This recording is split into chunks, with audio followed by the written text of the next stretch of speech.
नमस्कार, मैं हूं सौम्या और आप देख रहे हैं टॉप न्यूज छत्तीसगढ़। चलते हैं खबरों की ओर। सर्व पिछड़ा वर्ग समाज ने आज महाबंद का आह्वान किया है, जिसके मद्देनजर कांकेर जिले के सभी व्यापारिक प्रतिष्ठानें बंद हैं। समाज ने निकाय चुनाव के आरक्षण में पिछड़ा वर्ग समाज की अनदेखी का आरोप लगाया है। उनका कहना है कि बस्तर और सरगुजा संभाग में पिछड़ा वर्ग के आरक्षण में कभी सरकार की दोहरी मानसिकता को दिखाती है। समाज NS-30 में घंटों चक्का जाम करने की बात कही है। समाज के प्रदर्शन को देखते हुए भारी पुलिस बल की तैनाती की गई थी।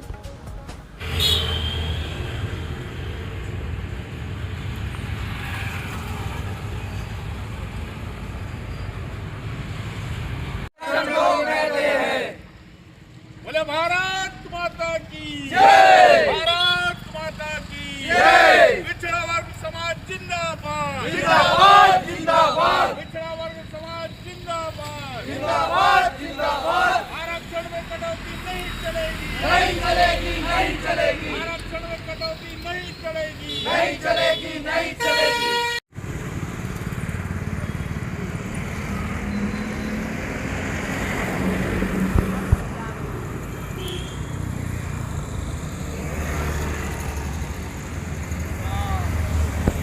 पिछड़ा वर्ग एकता जिंदाबाद, जिंदाबाद, जिंदाबाद। हम सब एक हैं, हम सब एक हैं। जो पिछड़ों की बात करेगा, छत्तीसगढ़ में राज करेगा। जो पिछड़ों की बात राज करेगा, जो पिछड़ों की बात करेगा, पिछड़ा वर्ग एकता जिंदाबाद, पिछड़ा वर्ग एकता जिंदाबाद। अभी तो ये अंगड़ाई है, अभी तो ये अंगड़ाई है। अध्यादेश वापस लेना भी रहते हैं,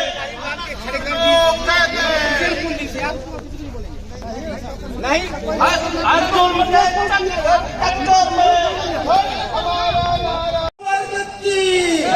पिछड़ा वर्ग एकता जिंदाबाद, जिंदाबाद, जिंदाबाद। पिछड़ा वर्ग एकता जिंदाबाद, जिंदाबाद, जिंदाबाद। हम अपना अधिकार मांगते, नहीं किसी से भीख मांगते। हम अपना अधिकार मांगते, नहीं किसी से भीख मांगते। पिछड़ा वर्ग के साथ अन्याय करना बंद करो, बंद करो, बंद करो। पिछड़ा वर्ग के साथ बस्तर संभाग में बंद है। काबर की अभी पंचायत राज अधिनियम लागू करे है सरकार है, उमें पिछड़ा वर्ग के एको ठन सीट पंच बर आरक्षित नहीं है। और नगर पंचायत जो अंतागढ़ में उमें भी शून्य है। कांकेर में और जितना भी बस्तर संभाग सरगुजा में पूरा पिछड़ा वर्ग नगण्य स्थिति में। और सरकार ढिंढोरा पीटा थे, बड़े बड़े फ्लेक्स लगा थे कि हम पिछड़ा वर्ग ला 50% आरक्षण दे हन कही के। तो भाई 50% आरक्षण कहाँ दे है? एकरे लड़ाई है। और पूरा पिछड़ा वर्ग के बस्तर चारमा से लेकर सुकमा, कोंटा, बीजापुर सब बंद है आज। काबर बंद है? मुला एक ठन याद आते, ये सरकार पिछड़ा वर्ग का प्रयोग करना चाहते। सियान मन जानत हो ही 1995 से 2000 के बीच में जहाँ जहाँ बहुलता रही से वहाँ हमारे सरपंच रही से। और वो खानिक हमार संगठन नहीं रही से कोई विरोध नहीं कर पाई। ओकर कारण हमार सरपंच के सीट चले गई। और अभी पंच ला खाए बर ये सरकार लगत है। तो हमार सबो समाज के आदमी मन जुरिया है, चाहे भाजपा हो, चाहे कांग्रेस हो, चाहे कोई भी पार्टी के, हमारे अधिकार पर लड़े बर सब भाई बहनी मन यहाँ तैयार होके आए हैं। और जब तक मांग पूरा नहीं हुई तब तक हमन हटन नहीं, चाहे कुछ भी हो जाए। और सरकार करे डेलीगेशन चाहे वह 15 जन 20 जन हमन नहीं जान, सरकार ला यहाँ आयल पड़ी, सरकार रही और बातचीत होही तभी हमन मानबो। ये बात में काबर कहा तो मैं कि 5-10 जन ला बुला लेते और सरकार अपन हिसाब से बात करना चाहते। ओकर से हमारे सबो तहसील के अध्यक्ष हैं, जिला के अध्यक्ष हैं, सब पदाधिकारी पिछड़ा वर्ग के हैं। एक कारण में कहा था बस्तर से जो आवाज उठते वो पूरा छत्तीसगढ़ में जाते। और आज आने आने जगह में सरगुजा में भी कहीं कहीं पिछड़ा वर्ग के आदमी मन आज के दिन धरना करे बर जावत। ये मांग है सिर्फ पंचायत चुनाव अभी चले से चला देखते हैं कि आगे और कुछ बार है नहीं, ये संगठन है तो निरंतर चलते रही। पंचायत चुनाव तो एक अभी हमार लेटेस्ट अभी नवा है, ओकर कारण है, लेकिन हमार संगठन है हर सुख दुख में पिछड़ा वर्ग का भी सदस्य हूँ। और जो छत्तीसगढ़ सर्व पिछड़ा वर्ग समाज के द्वारा जो आज आंदोलन किया जा रहा है वो अपनी पूरी जायज मांगों के साथ आंदोलन की जा रही है। देखा गया है पंचायती राज चुनाव और नगरीय निकाय चुनाव में आज देखो हमारा ओबीसी का आरक्षण को शून्य कर दिया गया, क्योंकि छत्तीसगढ़ के 5वीं अनुसूचित क्षेत्र में ऑलरेडी आदिवासी भाइयों के लिए 50% का आरक्षण का प्रावधान है और पिछले चुनाव में 25% का आरक्षण का प्रावधान पंचायती राज चुनाव में और नगरीय निकाय चुनाव में ओबीसी वर्ग को 25% का आरक्षण मिलता रहा था। लेकिन अभी डबल इंजन की सरकार क्या मंशा हुई और ये क्या पिछड़ा वर्ग विरोधी सरकार कहा जाए कि आज देखो हमारा ओबीसी आरक्षण को शून्य कर दिया गया है। ये हमारी जायज मांग है, पिछड़ा वर्ग की भी जायज मांग है और कांग्रेस पार्टी भी इस मांग को समर्थन करते हैं कि ओबीसी को जिसकी आबादी जितनी है उतनी आबादी में आरक्षण मिलना चाहिए और आबादी की जितना आबादी है उतना आरक्षण देना चाहिए।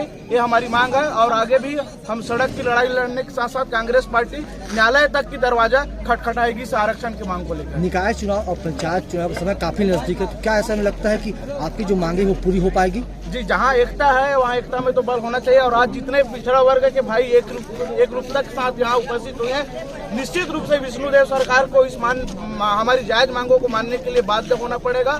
और आज पिछड़ा वर्ग भाइयों के साथ साथ हमारे कांग्रेस पार्टी की भी मांग है कि इस मांग को पूरा करने के लिए मजबूर होना पड़ेगा। जब तक मजबूर न हो विष्णुदेव सरकार, हम अपनी मांग को लड़ाई के लिए लड़ते रहेंगे और आगे प्रदर्शन जारी रखेंगे। आपकी अगर मांगे पूरी नहीं होती तो पिछड़ा वर्ग समाज किस प्रकार का आंदोलन करेगा? पिछड़ा वर्ग के समाज आंदोलन करने के साथ साथ न्यायालय का भी दरवाजा, क्योंकि सब दरवाजे बंद होती है तो एक न्यायालय का भी दरवाजा खुलता है और उस न्यायालयी लड़ाई लड़ने के लिए भी हम मजबूर होंगे, क्योंकि अगर सरकार अपनी कान में जूं तक नहीं रहेगी सरकार की, तो हम सड़क के साथ साथ न्यायालय तक की लड़ाई लड़ने के लिए मजबूर होंगे। अभी जो पंचायती निकाय चुनाव है इसके पूर्व में भी कांग्रेस सरकार ने जो हमको आरक्षण मिला था उस आरक्षण से भी हमको आरक्षण अभी कम मिला है। कई हमारे पंचायत, नगर पंचायत में या नगरीय निकाय जो चुनाव में जो हमको मुक्त है कहीं पर 0 हो गया है और बहुत सारा आरक्षण के नाम से हमारे साथ जो विष्णुदेव की सरकार है भाजपा की, वो हमारे ओबीसी के साथ, हमारे पिछड़ा वर्ग के साथ अन्याय किया है। पिछड़ा वर्ग ने विधानसभा चुनाव में पूरा साथ दिया था भाजपा का, और इस बार ऐसा क्या हुआ कि समाज नाराज सड़क पर आ गया है? भाई पिछड़ा वर्ग तो आज तक सभी दलों का जिसका राजनीतिक दल है जिसमें जिसका आस्था है उसको वोट करता है, लेकिन आज हमारे साथ भाजपा जो सरकार है, आज अगर बात करें तो पिछड़ा वर्ग लगभग भाजपा का वोटर है, इसके बावजूद भी इन्होंने हमारे साथ छल किया है और जो पिछड़ों की बात करेगा वो छत्तीसगढ़ में राज करेगा। मैं पिछड़ा वर्ग समाज की बात करूँ, पिछड़ा वर्ग समाज से भाजपा में कई बड़े बड़े पदाधिकारी कई लोग हैं, तो उनका इस मांग को लेकर क्या कहना, कुछ बातचीत हुई उनसे? हमारे यहाँ जैसे बीजेपी से भी पिछड़ा वर्ग के बड़े बड़े पद में हैं। तो ये था अब तक का खबरों का सिलसिला। आप बने रहिए हमारे साथ टॉप न्यूज़ छत्तीसगढ़ पर।